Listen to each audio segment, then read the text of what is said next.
Welcome, everyone, to another episode of the Legion 99 podcast, your source for the latest tactics, news, battle reports, hobby talk, and general Legion chatter. Welcome back, everyone, to another episode of Legion 99. I'm Nick. I'm here with Keegan, and we have a very special guest all the way from Tennessee, from the ultra-famous STABCast, the Shatterpoint podcast now, apparently. Ryan Sliwaski's here. Oh, come on. I still like the Outrider guys. Are we gonna take away the premier Shatterpoint podcast title from them? I think we have our own Shatterpoint podcast that's the premier Shatterpoint podcast. In network, Keegan, pay attention. Am I the only one doing their job around here? Yeah. I have Shatterpoint. If I'm in a Discord server that has a Shatterpoint channel, it's probably muted. So. That's fair. No judgment on it. We talked about it last time. I have a box of Shatterpoint. I just don't have time. I'll check it out when Rebels are there, I guess. Oh, I got time for Rebels are in Legion, right? No, it's great. Everything's fine. Yeah, everything's fine. Yeah. We're here with Ryan, and we're going to talk about all sorts of stuff. I hope so. Ewoks just released. We're going to talk about some events, some exciting event news for me and everybody in general. Anyone who listens to this podcast is excited about this event news. Yeah, no, that's fair. And then we'll do some Rantono. I need you to have 56 people exactly. No, I refuse to. I refuse to. LSO had 62 this weekend going on right now. That's on the other side of Mississippi. I want to. Oh, is it just okay? Yeah. All right. But anyway, how you guys doing? Doing good, man. Doing good. I'm doing pretty good. I'm thinking of all the ways that I'm not going to edit any of this out. No, you shouldn't edit any of it out. Yeah. You just stumbled across the start line. Yeah, that's fine. Yeah. You bring the STABCast, this is what happens. Our shows, for those of you not in the know, they're 2 hours and 30 to 45 minutes, and we edit them down so we can sound smart. You guys put me in a live format like this, and it's going to be a different experience. Oh, it sure is. But you're not doing any battle reports today. Sorry to say. No. All right, let me throw away all my monologue notes. We are going to talk about Rebels, so he might need to get his tissues out. That's right. Yeah. And I wouldn't be surprised if you sneak it in about a battle report in there. I have played games. I have also played some games. Yeah, I play games every week. It's great. I am the Ben of this cast. Yeah, that's fair. Yeah. Or Will. Which one is it? I always mix those two up. It's Ben. Yeah, they sound the same. It's fine. Yeah. But event news. So, first off, AMG 2 weeks ago, right after we recorded, I think they released the official world qualifier list for the big world qualifiers, not store championships. This is convention level events, 64 players expected, 4 invites, flight for the winner. The usual suspects, LSO was officially added a few weeks back, maybe a month ago, after their tickets were basically sold out. That's kind of rough, but good for them. Yeah, they already sold out their tickets, but it's hey, guess what? You get to play in a world qualifier now. So nobody there's probably complaining. They did raise their ticket levels as a result of it. They did. So I think they ended up selling some more tickets. Yeah. It looks great. It's going on right now. I would tell you to check out the stream, but it'll be over before you listen to this. So I hope so. Yeah. I think YouTube uploads eventually. He usually does that. So look out for basis. But, LSO, Gen Con, Nova, LVO, what's Gold State Games? Yeah, Gold State Games. But that's a store championship, so let's be real. And he's right though. And I was sad because I was really hoping that PAX Unplugged would be added, the premier tabletop convention on the East Coast. Debatable. Well, on the East Coast. Did you really invite Ryan to be on this cast just so that you could spend the entire time? Yeah, just so I can say it just clicked for me. The following week, intentional, 100%. they updated the list and they added PAX Unplugged. PAX Unplugged official world qualifier. Congrats. Slow clap for me. I mean, yeah, you really do need to up the prize pool to make it better than my events to get people to come. That's true. I mean, now. So officially, PAX Unplugged is a world qualifier. Very excited about that. That's awesome. Logistically, it's a little difficult because the con closes early on Sunday, and it does not open early like an FLG event. Like they open the doors at like 7 a.m. So what's probably happening is it's going to be a 4-round Saturday, so that I can avoid making it a 3-day event because I don't want to make it a 3-day event at all. Yeah, those are tough. So it's going to be probably a 4-game on Saturday. So for Rocky Top, we kind of had to make that same decision. Obviously, we didn't have a flight on the line. And if I didn't have a flight online, I didn't care. It was just going to be that's why we had 2 undefeateds, and we told them we could set up a table in the parking lot for them. If they really wanted a final, they can take the prizes and then they can go somewhere else at a later date. Our local show was just a few minutes down the road. Like I'm pretty sure Andrew from Fifth Trooper, Andrew Turrell, and Claire, or what is that? Who is that one? I'm thinking, what's her name? The runner-up at Worlds. Lila, I'm sorry. They were like playing for the final, and they just played it a different day. Star Championship, which I love. I mean, like that's great. Like if it was 2 locals, totally do that. Like play it at your convenience. Like that's years great. ago. I was at an X-Wing store champ, and it was getting pretty late. The store was not super invested in our event. And the top 4 came down to 4 Knoxville folks, and they just like, hey, here's your prizes. Y'all go home now. That's funny. I went to an Imperial Assault regional like 6 years ago, and 4 of us from the Philly area went up to Connecticut. And there were like 16 players total, and the top 4 was us 4.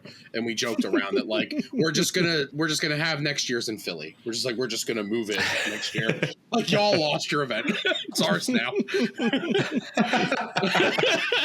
That's funny.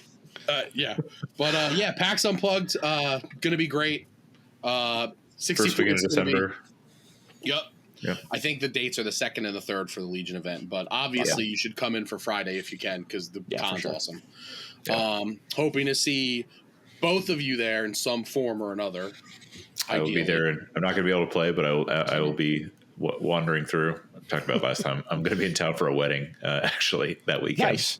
Ryan's going to commit to go, and then when he sees that I might actually beat Rocky Top, he's going to drop. That means I'm going to come, and I'm just going to stand outside with a baseball bat, and I'll blend in Philly. Oh, I mean, you can also just like City. It's nice. It's friendly. It's a nice part of Philly. Anyway, I thought he was just going to buy 20 of your tickets.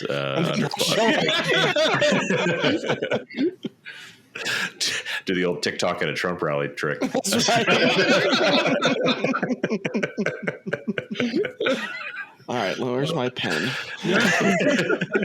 Start writing this down. But I don't yet know when badges are going on sale. Hopefully soon.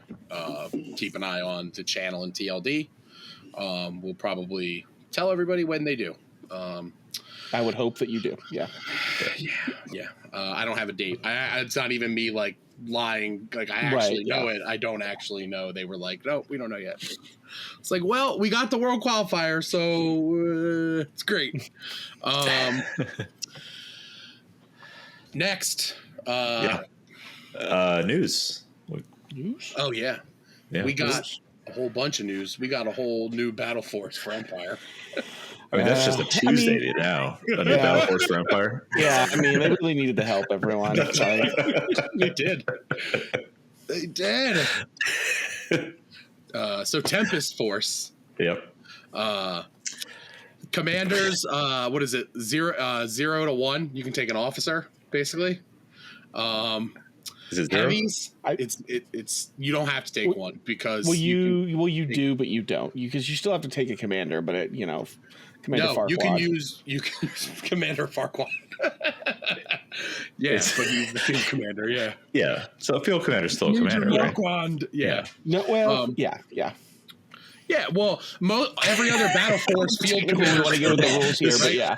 No, every other Battle Force that you can take a heavy in, field commander is turned off. You can't use the field commander to fulfill the commander requirement. But there is a commander requirement, yeah. Right, but there isn't, because you just take Major Marquan and then you don't need to take one. Right? I mean, I feel like you're taking this guy. He seems good.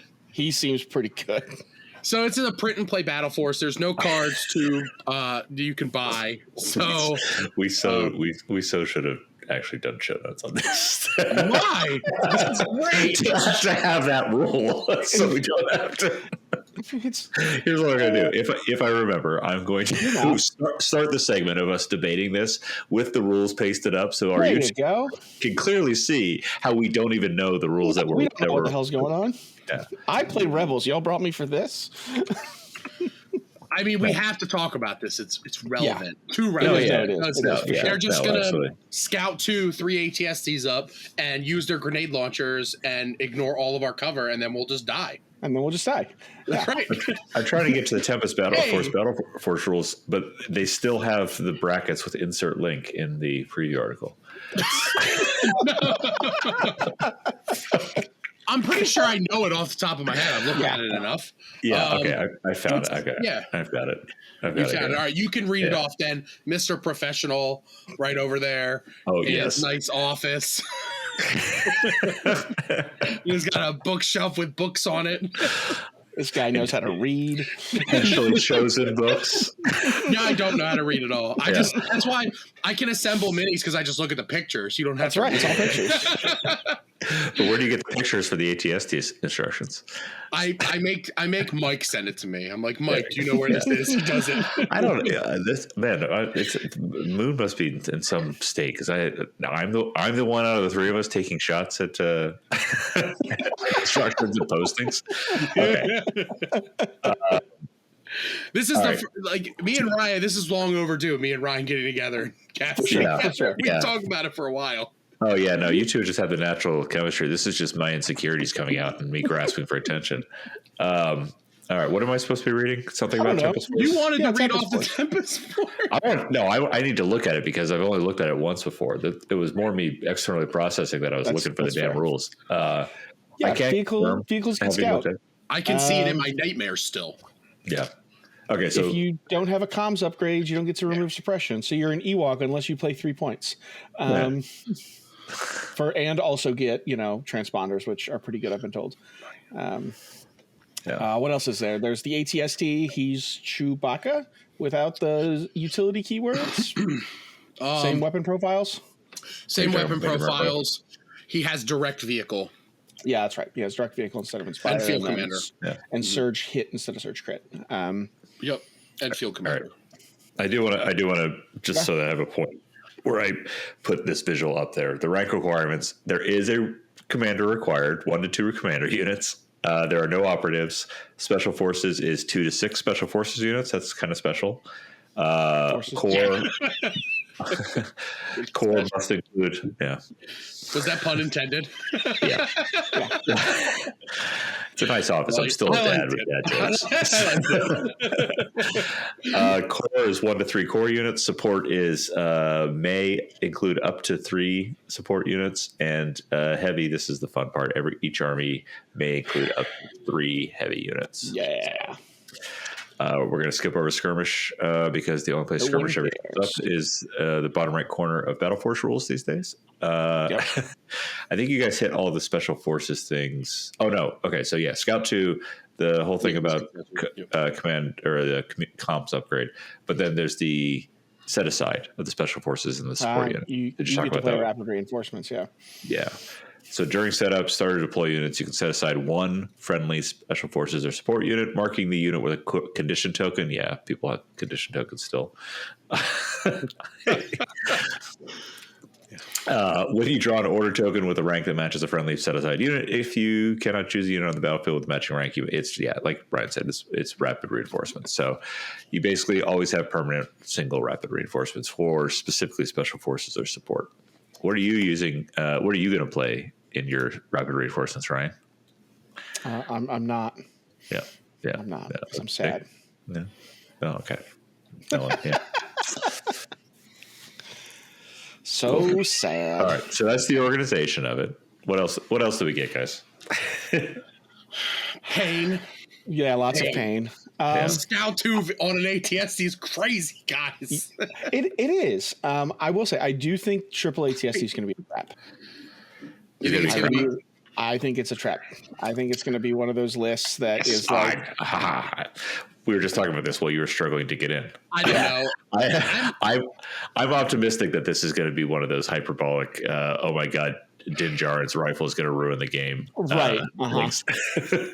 So, not that it's going to be completely terrible, but I think it's going to.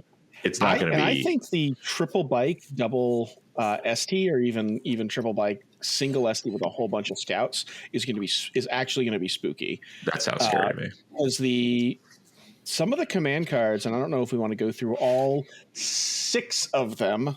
I'm down because this again, I like to read them for the first. This is Keegan just found out about this 15 minutes ago. I just found out about it. I just had the mental energy to care. No, we were talking about this like a week ago. Yeah. They're all pretty gnarly, and I think they're what make the Force probably even more so than the organization chart. Other than the fact that this is technically a white save army, which is weird. That's a really good point. Yeah, because you have to take the 2 scouts, and you're probably taking ATSDs or speeder bikes. The only red save you can take is 3 stormtroopers. Yeah, up to 3. Yeah, that's funny. Oh, we forgot our armor, guys. So it is interesting. It's got some interesting tricks, but it is going to be a lot more fragile. So fragile. I like that. Yeah. All right. Do you want to cover some of these command cards so that we can talk about things, and then when I forget to put the imagery in, we get YouTube complaints that I didn't put the images in. Yes. Yes, I like that. Let's start with Major Marquan's cards. Yeah. Marquan. I still like calling him Farquaad. Nick, I need you to just, as one of your prizes at PAX, to be little 3D printed Shrek guys that sit on the top of the ATSD. Yes. Everyone who brings me Farquaad. Oh my God. There has to be a Farquaad mini. The new ATSD has a slot too where you can you can take, and it's very easy to just swap them in and out. Like, I'm probably not going to glue Chewie because it fits in there so nice. I'm just going to put it in there. So yeah, that has to happen. Anyway, we'll start with his cards. I'm going to start with his 1 pip. Okay. Major Farquaad. During his activation, Major Farquaad reduces his speed by 1 to a minimum of 1. Major Marquan gains tactical 1 this round, and his weapons gain suppressive. It's okay. Did you want tac strike on an ATSD? Sure. It's not. It doesn't have steady. Right. It's not nearly as good. It's good. He gets an aim, and he can't take a link targeting array. So correct. Yeah.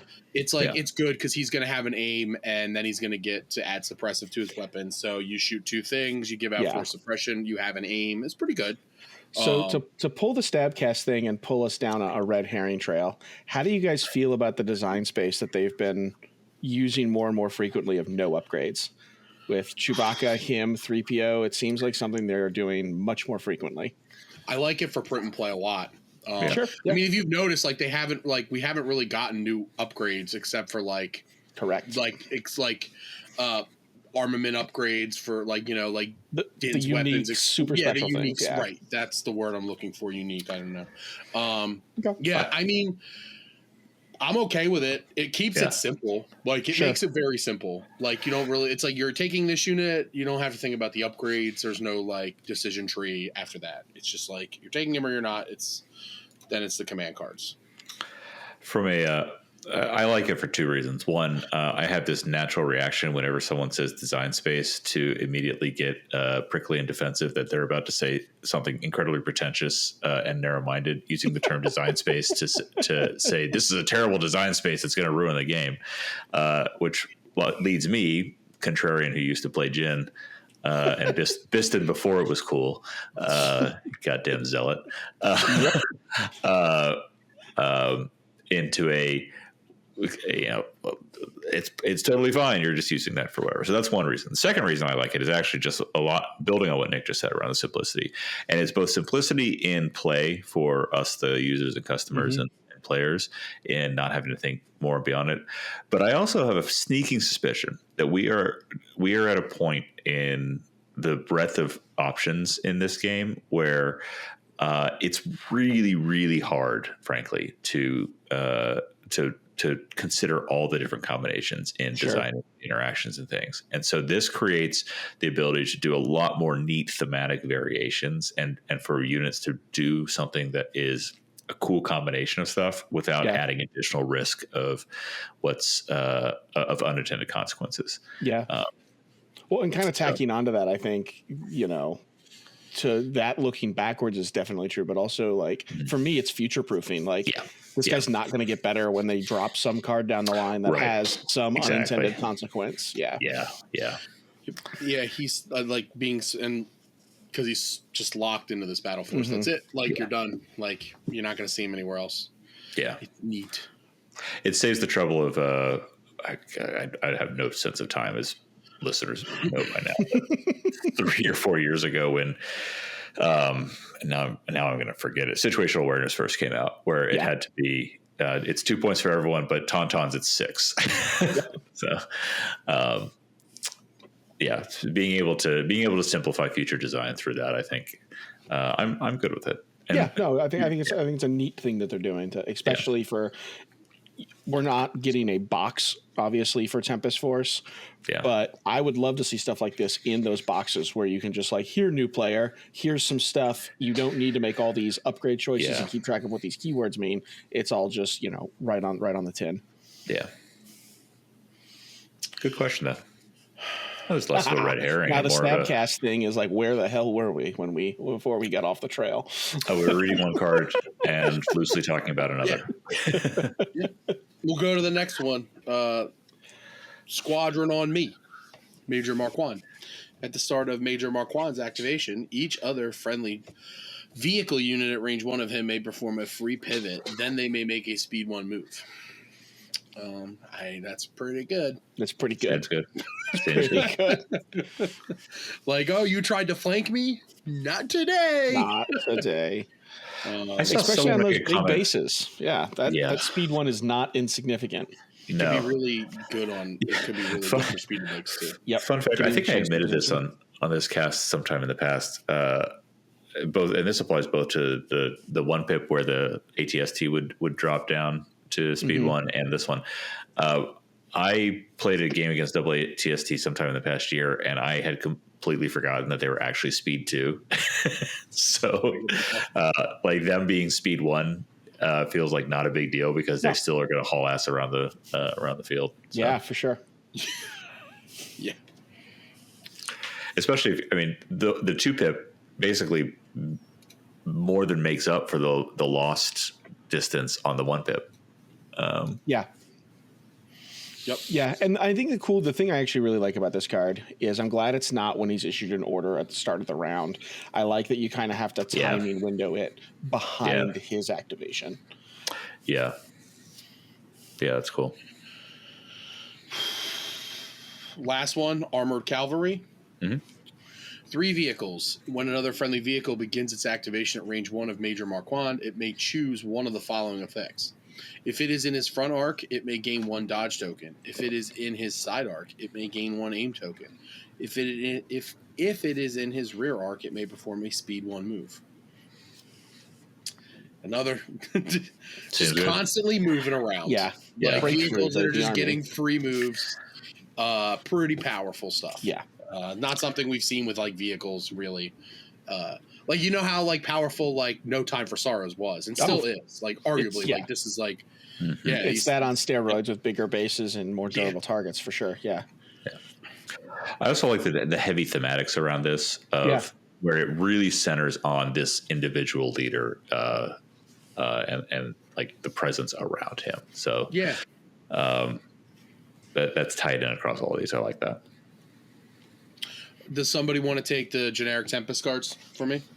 Sure. I mean, first one, drive them out. 1 pip. One issue to 1 vehicle. Tempest Force only. Friendly vehicles gain demoralize 1 this round. This round, the first time a friendly vehicle with a face-up order token displaces an enemy unit during its activation, roll a white defense die for each miniature in the enemy unit. For every surge or block result, the enemy unit suffers 1 wound. So it's the crazy pilot. It's Reckless Driver and Raid Leader. You get to be Shadow Collective for a turn. Oh yeah. And confirming, just like Reckless Driver, it only counts the first time. It only counts once. It's not stompy. Well, so. And I read this card the first time incorrectly, and I think they've already got a forms ruling up on it. It is not the first time for each vehicle. It's just the first time. It's the whole thing. Which is kind of it's worded a little muddily that way, but that is nice to know that it is just once during the turn. Yeah. Yep. Anyone else have these up? Second one or good. Yeah, I will also say demoralize. I don't think on these bigger bases or even just speeder bikes you can get in the back lines should be undersold. Not at all. Oh, yeah. Not at all. It's so effective on the Raid Leader engine. Yeah. I think that's one of the times we saw it's shown up a couple of other times beyond just like the original like fear card or whatever it was. Mm-hmm. It's good on vehicles. Like it's really good on vehicles. Well, and just because range 1 of that ATST is much bigger than it would be for even a bus or just a generic trooper. Is it just covers so much space. It might be range 2. I don't know. It's not in my army. But still, it's a huge amount of space. They're doing good until we got asked to do make a judgment on a dark side army. Exactly. The 2 pip, we need reinforcements. Friendly units that have a face-up order token gain disengage. 2 troopers. So finally, a little bit of trooper love for this army. Probably doesn't matter because it's scouts and stormtroopers, right? It is. It's 1 to 2. I just looked that up. Yeah, thank you. I actually think people are sleeping on this card.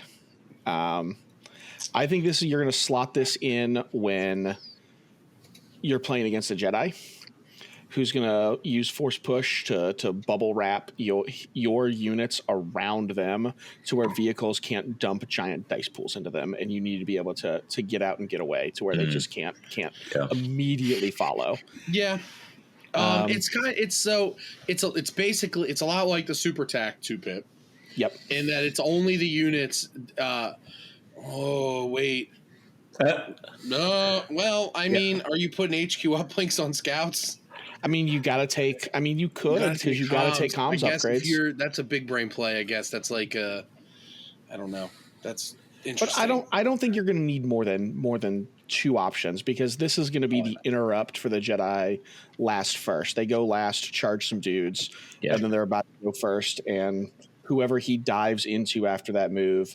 If you want to blow them up with a giant tank, you've got to have a way to make sure that they just get out. So they can't just stand by force push whenever you do the speed one. Here you can at least double move away from them to close a lot of those doors.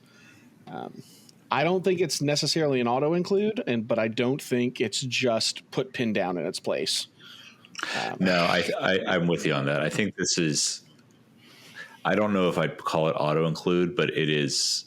It's almost. It's a starting point or default because if you're playing a game where you're opening with standing orders or you're not planning on playing all 5 cards, you want this in there for those. I think you're spot on. The Jedi scenario is what this is. Your number 1 trick of staying alive doesn't work.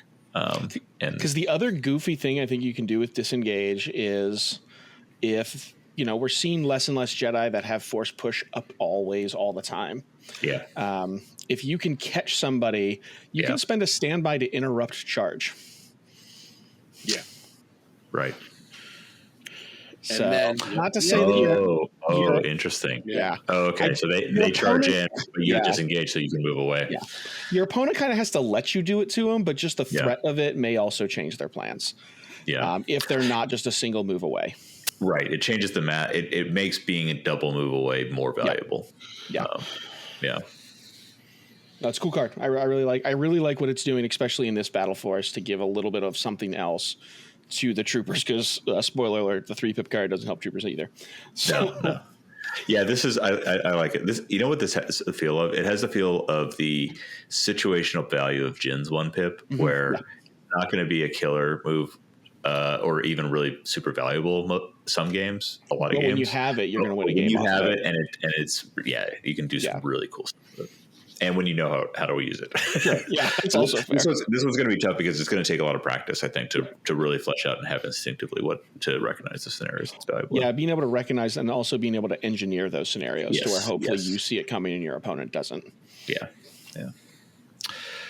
But if you don't, you've got the 3-pip.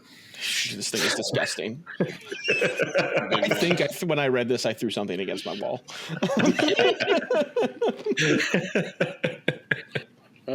God. I'd order any 3 units you want. You pick them.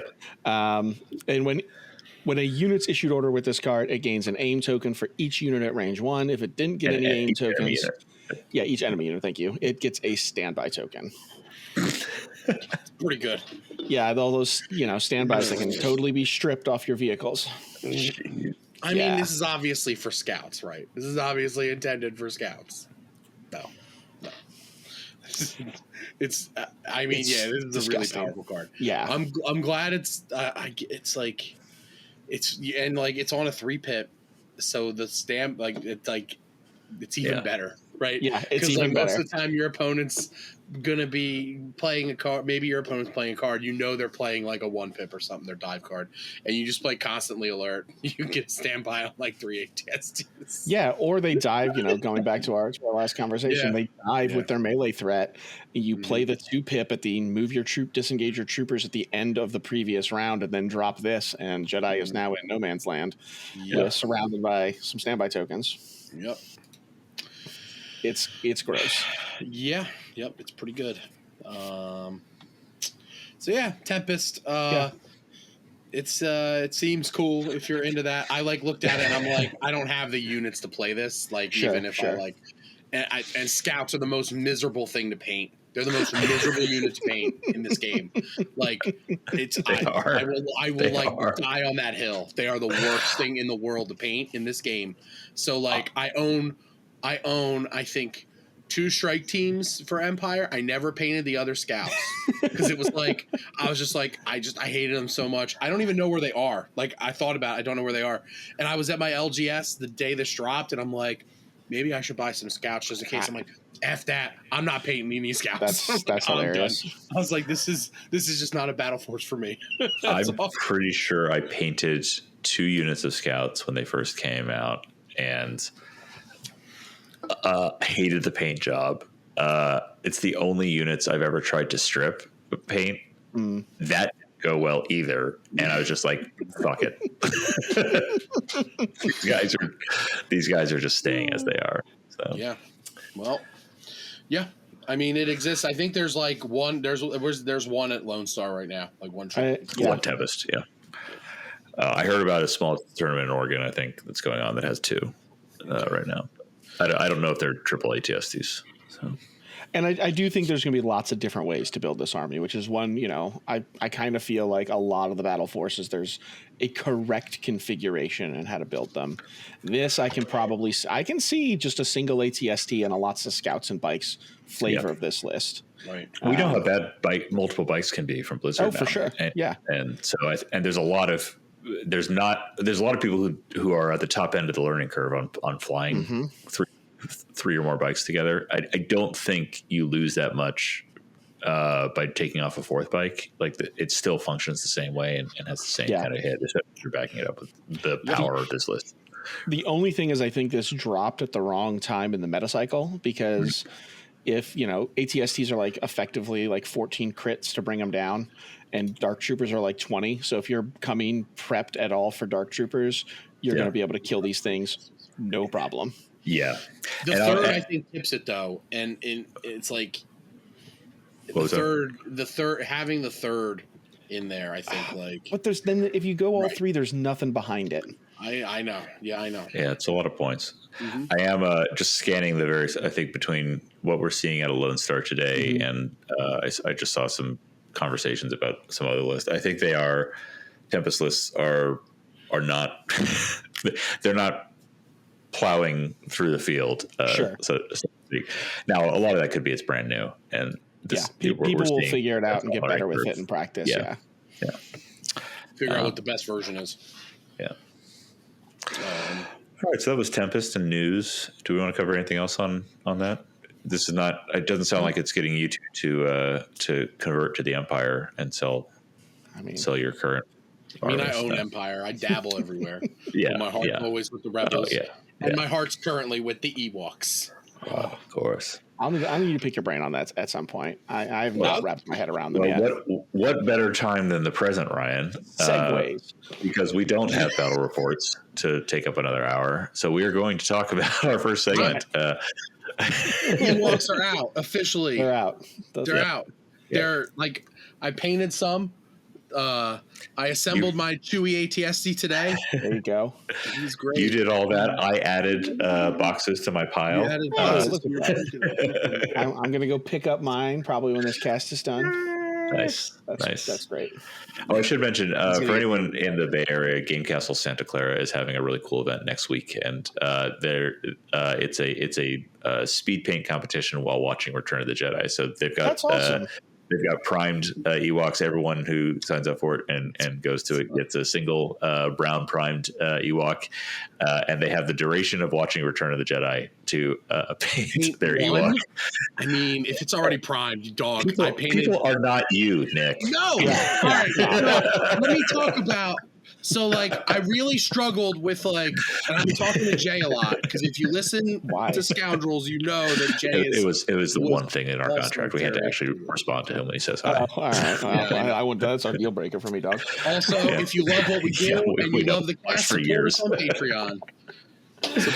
We forgot that. Yeah, we're part of Trooper now. Support us on Patreon. Lots of great content. Special discount, special cool things at higher Patreon levels. Get in there. That's fair. I apologize. I am a probably higher skilled painter than a lot of the people who will be entering the speed painting contest at Game Castle. However, I really didn't know how I was going to approach these guys, because I've been since the game came out. I've wanted Ewoks, wanted them. I finally got them. It's only taken 5 years. They're here. I bought as many as I could. I guess I could have bought more, but they don't. What are the Ewok rules for Grand Army? Do we have that? I will play Grand Army with Ewoks. I will buy more Ewoks. So let me ask this, because this is why I haven't picked up my Ewoks yet. What is the right number of Ewoks to buy? I have zero idea. So I don't know, but I have 9. Let's just go around and say what we each bought, and then our listeners can choose which of us they identify with. It's the old that's fair. The Spike, the Timmy, So, my brother the other day, I sent him a picture after I assembled some, and he's like, they have Ewoks now? And I was like, yeah. He's like, you got to build a whole army of them, right? And I'm like, dude, you didn't need to push me off that cliff. I bought 9 and the ATST and the Wicked and Law Gray. I don't know, because I only live once, and I've wanted it forever. That's fair. However, as I'm building lists, I can't see a scenario where I ever run 9 units, six skirmishers or whatever, and 3 slingers. I don't know. It's the points get. Because I feel like you have to bring the ATSD, otherwise you're just conceding to impact. The airspeeder's just gonna fly around and kill everything, and you don't have anything to shoot at it. It's it feels like, and I don't think it's a bad thing. It's 190 points for an incognito ATSD with Inspire. It's neat. Yeah. So, and I'm all about the theme of it. It's so cool. It's that, and it's also a giant line of sight blocker. Exactly. Yeah. You can hide the 5 or 6 units of bears you're taking. You can hide a lot of murder bears. You can all hide behind. I'm honestly why do I want the scouting upgrade when I'm just gonna hide behind my ATSD until it gets to range 2? Why am I gonna do that? Yeah. I honestly don't know the right number. You bought the full boat. It's probably 6. Okay, Brian, what'd you buy? I have pre-ordered 4. because I'm a slow builder and a slow painter. So by the time I figure, that'll give me enough stuff to get going. And then if I find that I really want to play like a pure bright tree list, I'll borrow from other players in my community if I want a full list. And then if I really want to take one to a tournament and for it all to match, then I think 6 is probably the right number, because I don't think you're taking like full 8-man squads in every group, so you'll have little guys to peel, and you can probably take your extras and get another set of units out of them.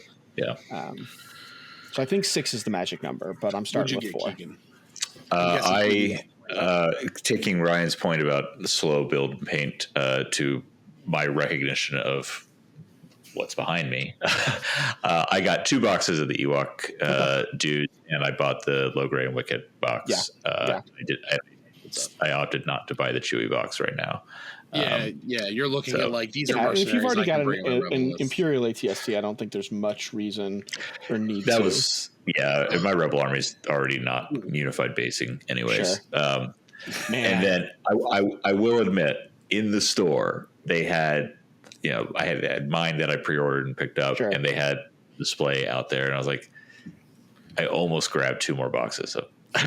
But then I was like, wait a minute, are these your last 2? And she's like, yeah, we're going to restock, but those are what we got right now. I was like, okay, I'm going to leave these for someone who might actually use them. That's fair. Rather than you just hoarding. There's no reason for me to walk out of there with their entire supply of my pre-order and their entire supply of Ewoks, only for them to sit behind me unopened. So my plan is to have them all painted in the next 3 weeks, probably. Awesome. So I mean, I've turned myself into a snob, and I don't play it until I have it painted. It's a problem. I respect that. It's basically it's the day I've never played a Legion model unpainted, because I didn't get my first game in until after I had enough painted. It was by chance.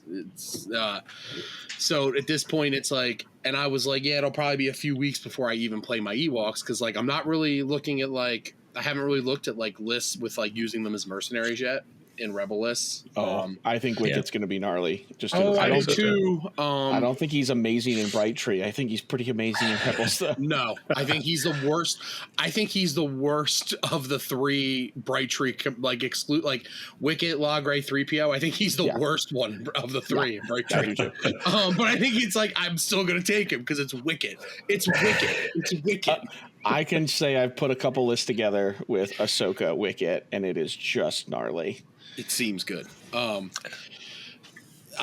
it's looking like I have a couple units painted already back there. I painted Wicket, and I'm probably going to paint Logray when we're done here. And it looks like I might, because I have a couple extra days off before I play again. So I might actually have a Bright Tree list on the table on Thursday, which I'm pretty excited about. I wasn't sure, but they're I didn't know how long these guys were going to take to paint, but the approach I've taken, it's not actual. It's about 2 hours a squad, of 8. That's not bad. That's not that bad.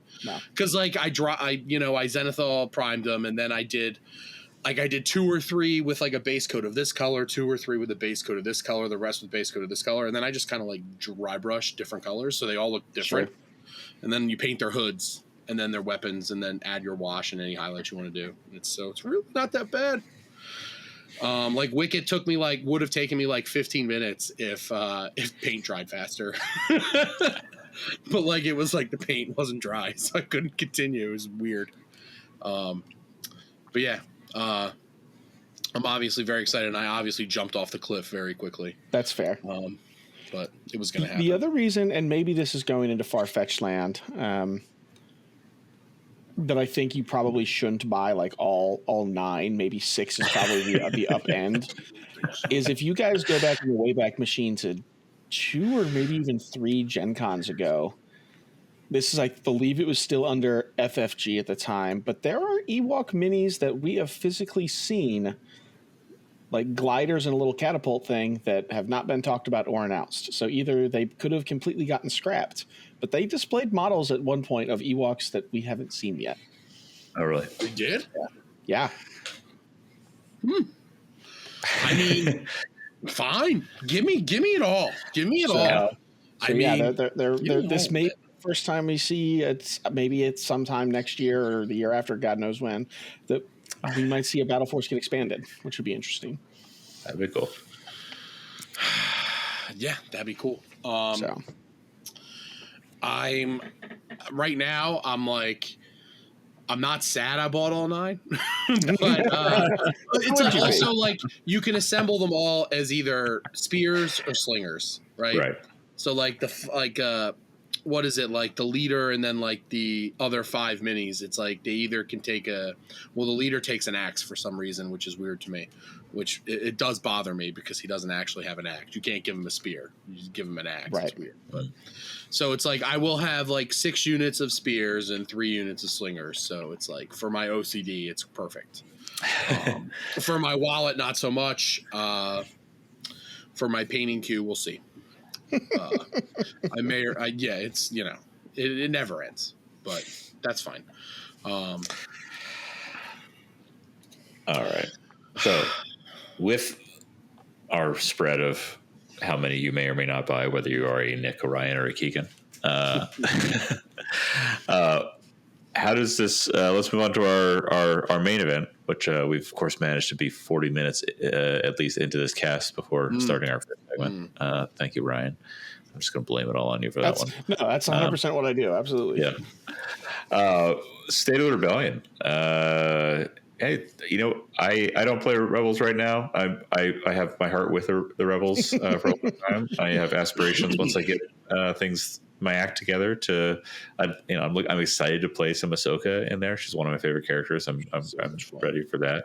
But I don't have an innate instinctive finger on the pulse, and all I see is much clutching of pearls and gnashing of teeth and salty white defense dice tears. That you two are the only true committed Rebel players who are willing to talk about it. Probably not true, but we're the loudest, probably. Yeah, we're definitely the loudest and most opinionated, and you're the two with an actual platform. Yeah. So how's it really going out there for the Rebellion in Legion? It's fine. It's not amazing. It's not terrible. I mean, I won a store champ like a couple weeks ago, so I can't complain too much. Congrats. But I did too, but I didn't do it with Rebels because I'm a coward. I was a coward. Yeah, Nick crossed the picket line. Sure did. I did it in the worst way possible too, but we've talked about that already, so we're not going to throw me over the coals anymore about it. That's funny. It's definitely a situation where, like, if I could go back in time, I probably wouldn't do that. It's tough. I feel like the metagame has kind of shifted, and I talked about this on the STABcast, I think, like last week. Let's assume no one listened to it. Yeah, because they don't. The game has moved much more to a shooty bang bang game, where objectives are a bit of an afterthought, and all of the Rebel synergies are all built around getting and taking objectives and possession of and controlling like small bits of territory. We're here for a good time, not necessarily a long time. And as we've seen dice pools expand and offensive capabilities go up, the defensive tech that was kind of the backbones of the Rebels for the first 3 years of the game has not gone up at the same amount. I think the last big like defensive, like meta-shattering defensive tech we got was situational awareness. Yeah, and even other factions do it better now. So it's the game is kind of like shifted. Like we're still good at the things we used to be good at, but you don't go grab the boxes on turn 2, turn 3 anymore. You go like, oh, I guess I have 3 guys left on turn 5, turn 6. I guess I'll go pick up this box because we both have 4 activations left. Yeah. And to a certain extent, I remember one of the things, the defining experiences of Rebel victories was winning on objectives with 3 models on the table. Yeah. And it's so much fun. Yeah. And it feels like the margin for error on that, the needle to thread. Yeah. Well, and I don't need a margin of error anymore because like There's just like, it's just simple math. You throw enough dice. Cover only can block 2, and if our average dice pools have gone up from like 6 to 9 to 11 to 13, it gets pretty gnarly. So, Nick, was it you? I was in a conversation with the other day who told a story about like not even being phased anymore when your full squad of vets just got one shot. Yeah, no, I've said it. It's just, as someone who's played Echo Base for a year, you're put them into range 3 and they're gonna be dead. They're gonna be dead. Like I've played lately. I've been playing Ahsoka, Cassie, and K2, and like mixing what I can in, and it's vets, and it's MKs, and it's a couple strikes, and I like Lando. So for me, it's like I've been playing a lot with Lando. It's 10x, and like it's like once your vets go into range 3, it's like you gotta understand that they're probably gonna die. Yeah, like that. Even if you get them in order and they get that one dodge, it ain't going to save their lives. Yeah. No, and that's exactly it. And I hate to say it, but like the most success I have found lately is also Cassie and K2 Ahsoka. And I feel like if we're looking at competitive Rebels, I think you almost have to start there. Obviously, local game night, anything can win. Anything can be fun. But to be able to face a breadth of different lists that you're going to find at a tournament playing 3, 4, 5, 6 games, I think it's got to start with Cassie and K2 Ahsoka. I just don't see anything else in the arsenal that can take on the wide variety of opponents that you might find in play. Who needs impact when you can spend aims and dodges to make things crits? Basically, that's like. And I don't know how you guys felt, but when Ahsoka first dropped, I was whelmed. I guess she's fine. Same. She looked fun. The 2-pip command card looked like it would get kind of like banana land a little bit sometimes, but it's what really holds her back is that her lightsaber sucks. Yeah, that's fair. But Cassian's cards, I think, really help take her up to 11. His 2 and 3 pips on her, as long as he's not a million miles away in sniper mode, but it can actually kind of stay at range 3 of her. It can be pretty gnarly. She can get 2 free recovers. It's 2 free recovers, danger sense, a bunch of tokens for her last stand. So. Now, I've been playing Cassie and K2 Ahsoka. Instead of strike teams, I've taken Biston and 2 full commandos. I expect nothing less of you. With situational commando flex though. Well, you put situational. I've got another officer Bob with a scanner just to kind of keep them dodged up. Right. And on the Ahsoka 2-pip turn, putting them on a piece of elevation, getting free dodge tokens whenever they're declared as a defender, and her in low profile soaking 5 regular hits. It's just gnarly. Yup. That 2-pip is her best card. Yeah, for sure. So it's like, it's great because she's like, her 3-pip is good. It gives out extra tokens. She gets a recover. It's a good card. It's a recover card. Like anything else you get out of it's just great. It's especially a very good card with Cassian and K2 because you're ordering one of them and Teamwork's going to give you an extra token. Her 1-pip is a dive card. Like literally, it's a dive card. Like, hey, you run in, you smack something with a bunch of extra white dice. And you've got a bunch of dodges you pray for the best. Yeah. Yep. It's like, and you hope that like your black dice are turned on because so many, I lost a game in a tournament like a couple weeks ago where I dove in on that and I had 3 dodges and I literally only rolled 2 hits. Yeah. On the dice, on all of those dice. I've since put tenacity back on her. I think you have to take it to get her. It's not for her ceiling; it's for her floor. Right. It's like, well, at least I'm going to get 3 hits here, and then you have a dodge, you add a 4th. It's like that's reasonable. Like, you 4 hits, pierce 2, you're going to do 4 damage on something, right? And like, there's really good. Like, it's like Maul, right? You take tenacity on Maul because Maul always has a wound, especially Shadow Maul with Darksaber. Yeah. Because he's not taking throw. Like, you always want to take tenacity because the synergy is so freaking good. Yeah. But you have to take Seize on Ahsoka. Not Seize, Into the Fray. Into the Fray. You have to take Into the Fray because otherwise she won't survive. But anyway, I like the 2-pip. I usually Guardian once or twice till I take that wound. Yep. And then now my tenacity's on. Now I'm at 5 wounds. My tenacity's on. And maybe I didn't take a wound. I got lucky and I rolled blocks. And it's like, then that's fine. It's like this other character, this other vet didn't take a wound. Like the 2-pip can help save vets too a little bit because there's 4 after cover while I dodge 1 and then I'll guardian 1 and maybe I'll roll a block and only 1 dies. And if I feel a little bit better about my hey, look at my synergy here. Guardian was always a secret sauce to support vets in the Mark IIs for me. I ran Chewie with them, almost staple to them. And so having that with Ahsoka, her red dice into the fray, if she's close enough to get surge tokens, etc. Absolutely. That's a handy. My fear with the list is that like it's not great against Dark Troopers because it doesn't have really any impact except for Ahsoka's lightsaber in melee. But you do have, like Cassian's gonna get crits because he's got aims and he's gonna pierce and he's gonna do wounds. Ahsoka, it's kind of the same deal once she gets in there. Like once Ahsoka gets in there, like if you get the engagement when it's like when you need to get the engagement, like if you get that first attack on them, like you can really swing it in your direction. There's also some hidden impact in that list in a bit of a way because K2 crits more than he hits. Yes. And everyone forgets that.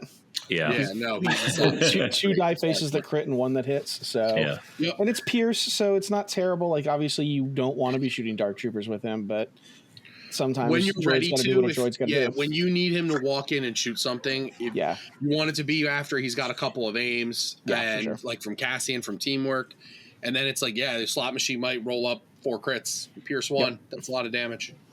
So it's sneaky. I'm guessing the answer to this is no, based off the other cards in there. But is there any argument for bringing K2's 3-pip to get the extra guardian stuff in there? I've never found a way to make it work. Yeah, it's a cool I've never card. Played it. Yeah, I've played it once. It's a neat card, but if you look across the breadth of like all the Rebel command cards, the 3-pip is a pretty contentious spot. Yeah, no, absolutely, and even narrowly defined into this one where you've got. It almost never competes with Cassian's 3-pip in the list that I'm putting it with, and I don't think it competes with Ahsoka's. Danger sense on a red save unit is so gross. It's so degenerate. Yeah, it's so good. It's so good. Like when she's got to dodge it, she gets shot, and she's got danger sense 1. It's just like, oh yeah. Like if this isn't just like a shit roll.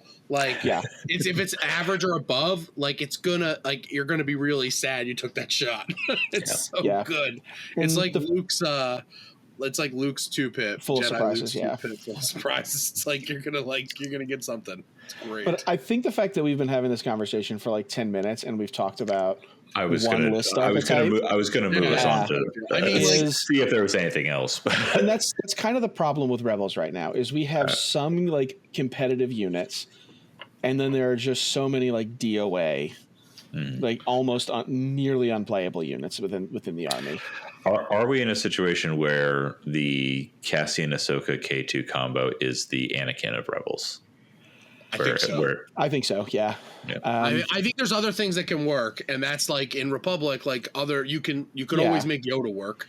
Like there was always something else that you could make work with like player skill. Yeah, and with enough practice, enough patience, you can definitely make it work. I think there's like Rebel armor skews that probably if Tempest turns out to be good, like even a double ATSC Tempest, like double T-47, double FD against like a 2 ATSC list they're just gonna shred those ATSCs apart. Yeah, but with everybody bringing tech for darks once again to a tournament where you don't know what you're going to get to play, I think the T-47 is just going to get shreked. I know.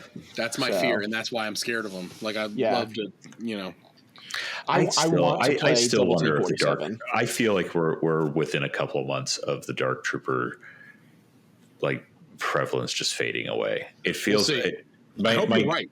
And here's why: it's less about the technical capability of them, and it almost feels to me like it's going to fade away the same way Yoda Saber Tank faded away because it was just not fun to play against. Yeah, and there was and there was other stuff, and maybe even we're still a small enough community. There may be even social pressure pushing them away. I think we definitely saw that with the Phase 2 spam like 2 years ago.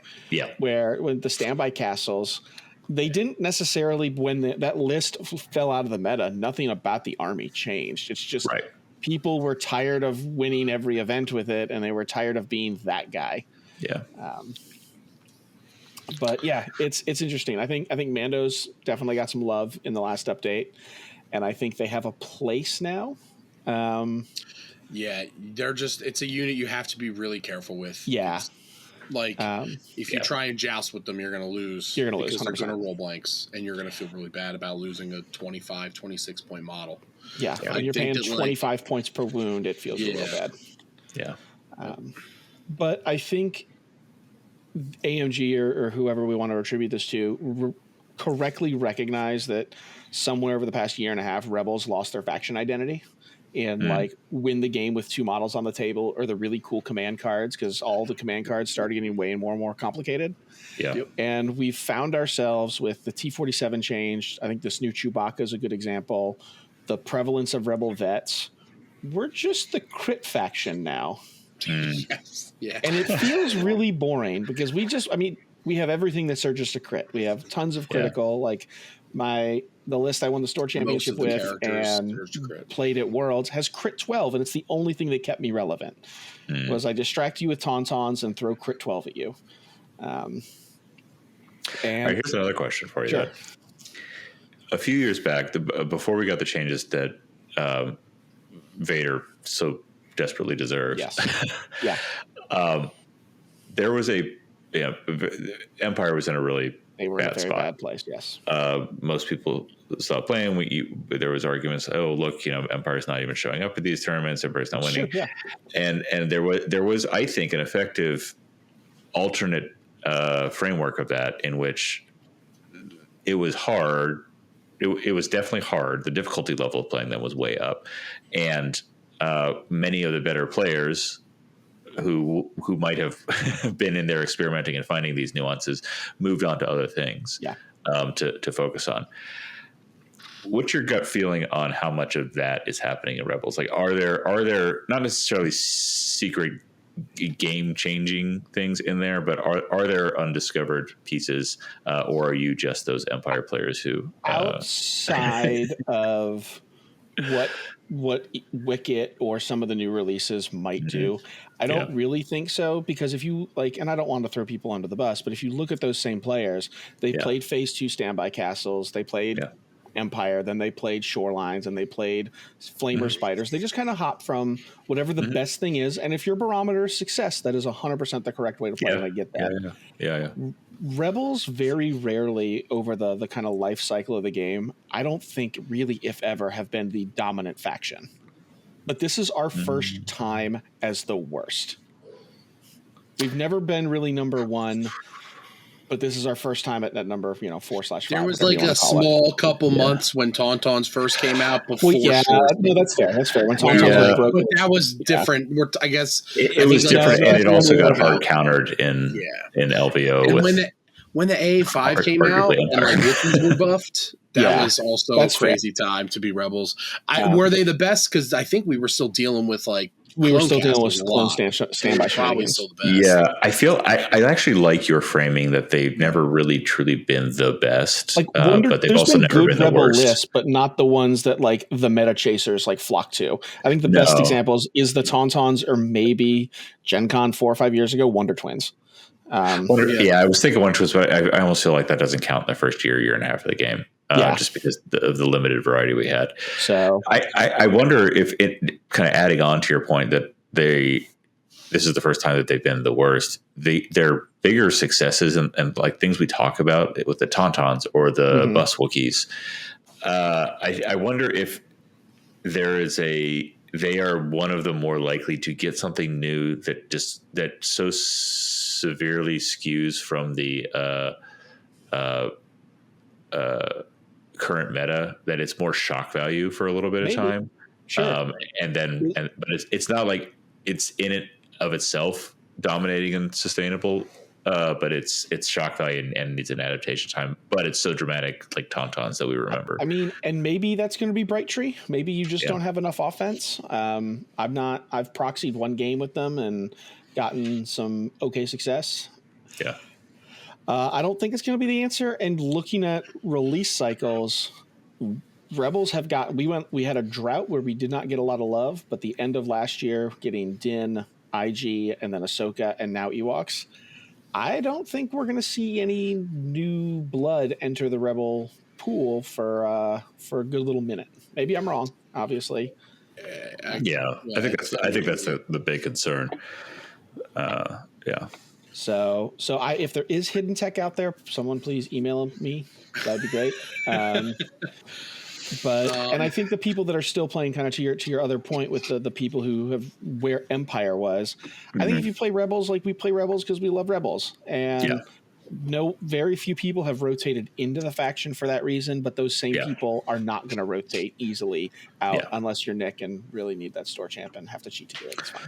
He dipped his toe out. He put on it. He literally put on a new. Was that the one? Nova. Was that the one that you used a different name on Discord to go to? No. I use my real name. Shows up to the tournament, one of those plastic glasses with the nose and mustache. Yeah. This is my disguise. No, I'm playing Rebels at Nova or Bright Tree, which is Rebels. Which is essentially Rebels. It'll have Leia in it at least, so it has. It's Rebels. I don't know. And I will say, like, other than Fish, I think a lot of the white saves, and I don't think CIS is too far behind us. So I don't want to just gnash the teeth and say, woe is us. Yeah. I think every offense has gotten so dialed in this game. Unless you've got 3 defensive keywords and access to tons of free tokens, it's a tough time to be a white save. Which is where Tempest Force may kind of falter because it just doesn't have the durability to play a 6-turn game. So that's fair. If everything has the impact that it brought for Dark Troopers, the ATSs are going to melt, and then And I hate to play this way. You guys have played with me enough. You guys know I'm a super aggressive player. The only way I found like any kind of success is I either need to get on the field very quickly and make it a 4-turn game by either tabling you or demoralizing you very quickly into conceding, or I need to hide behind a bunch of line of sight blockers and make the first 2 turns not matter to make it a 4-turn game, and then I can compete. But if it's actually 5 to 6 turns of like legitimate shooting, I won't have any pieces at the end of the game. Yeah, yep. I agree with that. All right, so I think that covers a lot. As always, love to hear from anyone out there who has differing opinions. We didn't talk about Jin. Yeah, well, she can't be talked about. That's fine. I tried. I tried recently. I tried. We did have a comment on the last episode asking if I knew of any good YouTube videos from Jin's success from years ago. I think there was a game Yavin Base recorded, Zoinka recorded at some point that I played a long time ago, but I appreciate the enthusiasm from the person who asked. I would argue, I would warn you that my Jin play from 4 years ago has very little relevance in today's. It was mostly because I was the only one playing Jin, and people didn't know what a Rebellious could do. Yeah, if impact comes down a bit and speeders can stick around, Jin in a land speeder is actually hilarious. Yeah. Oh, I bet.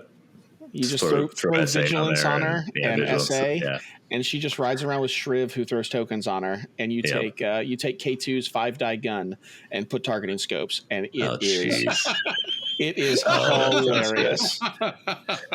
It's keeping the speeder alive. That's hard though. Yeah, that's fair. Because she just sits with heavy cover and a dodge token, dodging crits, throwing 5 white dice with Pierce and Suppressive. Yep. You just have to get the range too, and that's the danger range. Yeah. All right. Should we move on to the what everyone's been waiting for, the Rantono? Wait, I wasn't ranting there. What? We have a structure. Yeah, you were. Now we get to make it official. There you go. For anyone who's new, the Rantono, it's a Cantono, but it's full of rants. So we're going to spin the wheel. All of us have submitted ideas. Well, we'll call them ideas. That's the most charitable.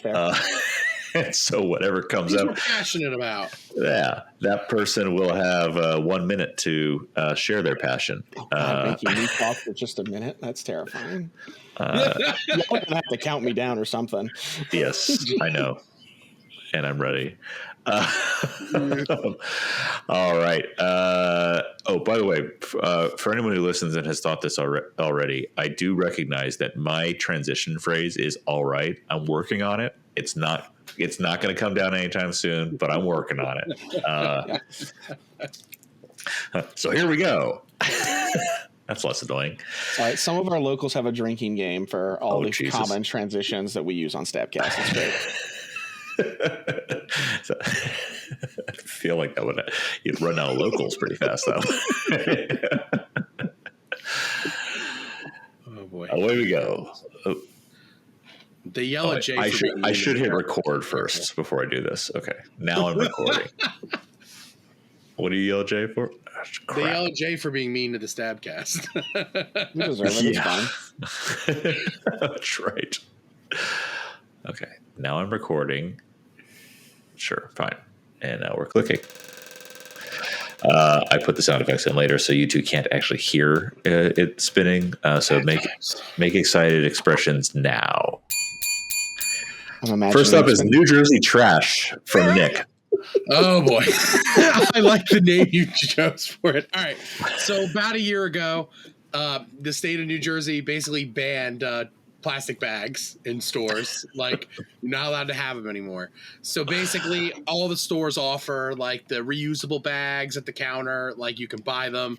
So now we have this problem where like people like me like forget the bag when they walk into the store, and now I have to buy a bag. So now I've got like 100 bags. like seriously. Also, like if you buy your groceries online, like, and you get them delivered, and they bring them in bags. They bring them in reusable bags. So now you have even more reusable bags. I just, it seems like it's like, it's very wasteful. I think it's worse. I used to reuse my plastic bags as trash bags. Like, sure. Or I recycled them. But, please, New Jersey, let's figure this out together. I know like we're not at the head of the class on most things, but like let's be the change we want to see in the world. That was just about exactly a minute. Nice job, Nick. Well done. I think we did in California. There was the banned plastic bags. We have plastic bags. All disposable bags just have a 10-cent surcharge, which I don't know if that does too much, but people have their reusable bags. But I would probably pay it. Yeah. I would probably pay it. Come on, take the tax money. It's fine. Yeah. I did also realize that I forgot the proper setup for this, which is not just to jump right in, but to actually share what our topics are with everyone. Oh. So today on the Rantono, we have New Jersey Trash, because that's what Nick just did. We also have Board Game Boxes Are Better in 1984, the book, not the year. MDMA, Pick a Lane, Bro, Battle Force for the low price of $400. Show notes, what are they good for? Small dog owners who act like large dog owners, and penguins. Something in here is probably about Legion. There's at least one in there that's about Legion. There might be only one.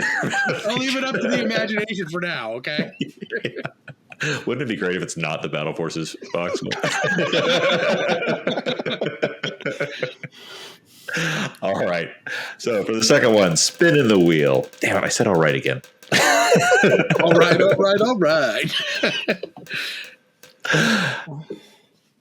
Oh, we almost got the other good one, but we're going with Pick a Lane, Bro. This is Ryan. Yeah, so talking with people who are closer to sources than me, when we do updates, AMG doesn't want to errata stuff because they don't want to have to reprint new cards and confuse players. I get that. 100% perfectly valid. Like I don't know how many players I have come to local night whose Darth Vader is wrong, and we have to explain how Darth Vader is now entirely different. All of his keywords have changed. But then we're getting print and play Battle Force boxes, shield upgrade cards, command cards, which I think is great. It's excellent. It's fine. I love that stuff. Why can't we do both? Why can't we do one or the other? We're either going to do all these printable cards that are correct or no printable cards. And everything's got to be designed and come in a box. It's very confusing why we can't just pick one side of the fence here. I need a new ATRT card. I will pay you money for it, please. Or print one off the internet. I don't know. It's frustrating that we're doing both things like halfway and neither one of them all the way. That's my rant. Double standards. All right. And in a minute. See, you don't need it. You don't need a countdown. I was felt pressured. I really wanted to take some tangents there. You got it. Hey, personal growth, character development. Diamond comes from the pressure on the coal. So here you go. All right, let's see what happens next. Damn it! I said already again. Everyone at home drink. And all of your listeners are dead.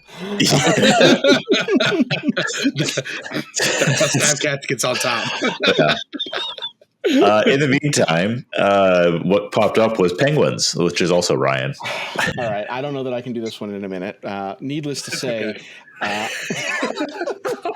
was ready for this. As a small child at the Aquarium of Americas in New Orleans, we were doing some like day camp thing. And everyone thinks penguins are adorable and they're the heroes of the story of March of the Penguins. And they're kind of universally loved creatures. Penguins are the devil. They brought us to this aquarium, and at the end of the week, they brought out Satchmo. I remember his name. I remember what he looks like. I'm 9. On a little cart of ice, their first in-house hatched baby penguin. They bring all the little kids up to pet him. There's a very specific way you're supposed to do it. And if you're listening at home, Sliwacky is at the very end of the alphabet. We're pretty far down the list. So my sister goes up to pet the penguin, and it licks her. And that's when it acquired the taste for human flesh. So I go up to pet the penguin, and like in The Exorcist, it reaches its head all the way around and slices my finger open, and now it's covered on a little mound of snow and my blood. And no one else got to pet the penguin. So when we watch March of the Penguins, I am Team Orca and Team Leopard Seal all day. They may look like cute little flightless birds in tuxedos, but there's a menace behind that mask, people. Do not trust the penguins. I'm just gonna go out on a limb here and say that I remember what he looked like is not as bold of a statement as you think it is if he looked like a penguin. His little beady eyes. All right, thank you for that. Damn it. Ryan, thank you for that rant. I have to hire a speech pathologist to get rid of this. That's all right. We've got on STABCast, we've got Will, who just is anyway moving on, and then we just move to the next paragraph. Here we go. Tick, tick, tick, tick, tick.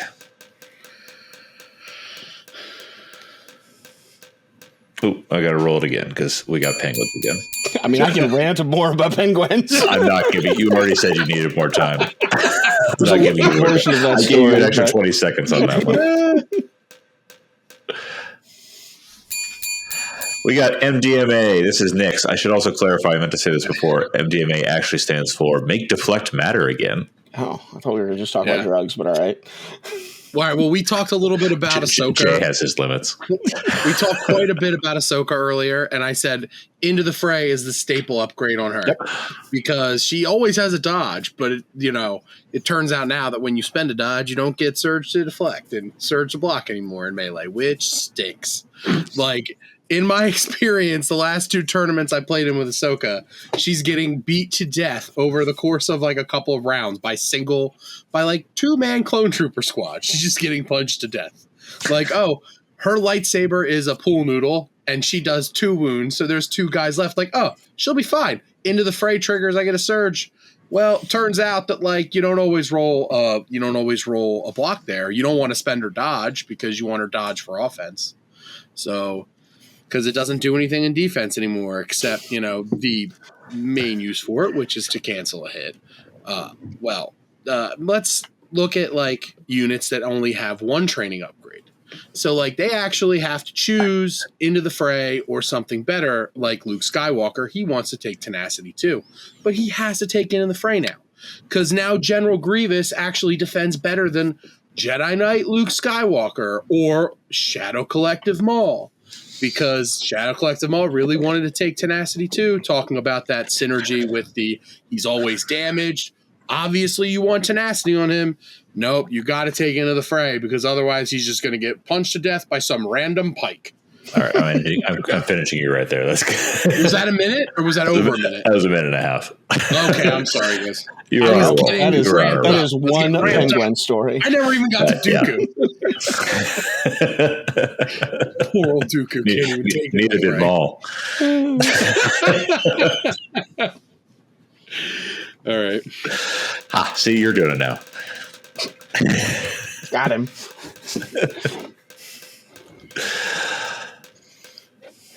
We should just name the episode "All Right, All Right, All Right." Yeah, I might have done that before already. I had to re-roll it because I didn't get rid of all the ones before. All right, Nick, one more. Keegan isn't allowed to speak this episode. Small dog owners who act like large dog owners. All right, I have a 270-pound. I have 270-pound golden retrievers. I walk them about twice a day when I can, when it's not like 90 million degrees in New Jersey right now.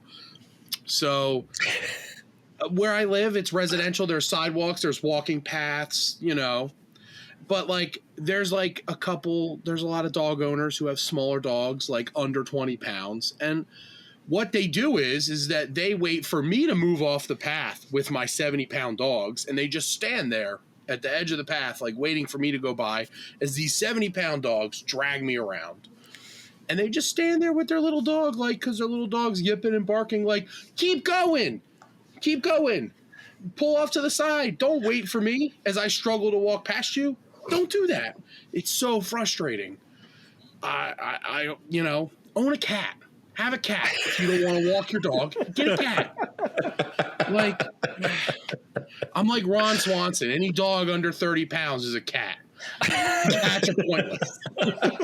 Just kidding. I've had many dogs in my family that are smaller, and I love them dearly. But if you're walking a small dog and you're walking past a person walking a larger dog, have the courtesy of, like, just keep it moving. Try and pull your dog off to the side so they don't have to do all of the work. That's it. That was felt very specific. There's like 2 people in the neighborhood it was directed at. I walk by one of them in the morning. They do not listen to this podcast. I am pretty sure that they are not our... to this exact timestamp of the episode in their mailbox.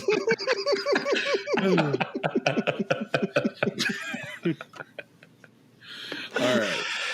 So we have only a couple left.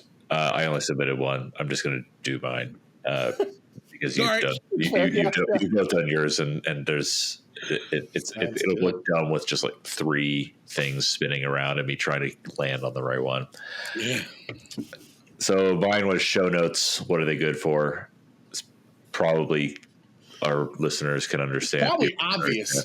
Yeah, this came from not only a lack of preparation of show notes for this episode, but also a lack of preparation for me thinking of rants. And so, I got my chocolate and my own peanut butter, so to speak.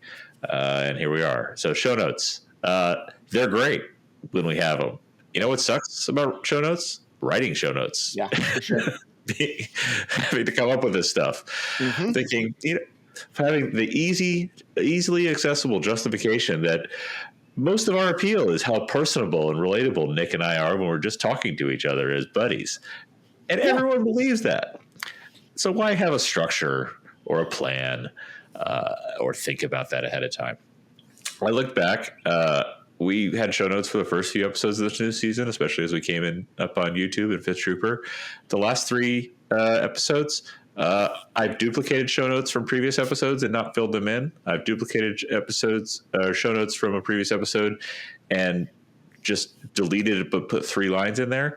I didn't even duplicate show notes for this episode. All I did was go into my spreadsheet, which I looked back on for what segment we were going to do. The last 2 times in my spreadsheet, I had segment 1, literally winging it.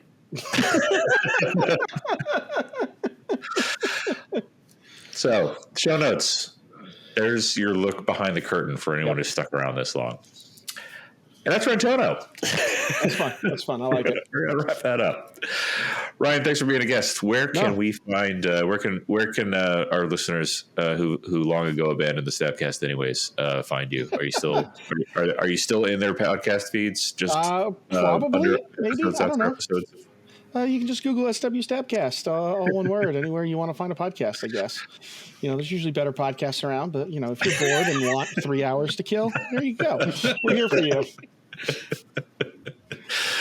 Anyone going into an MRI soon that really wants to drive their techs nuts, ask for the STABCast to be played while you're in there. Yeah.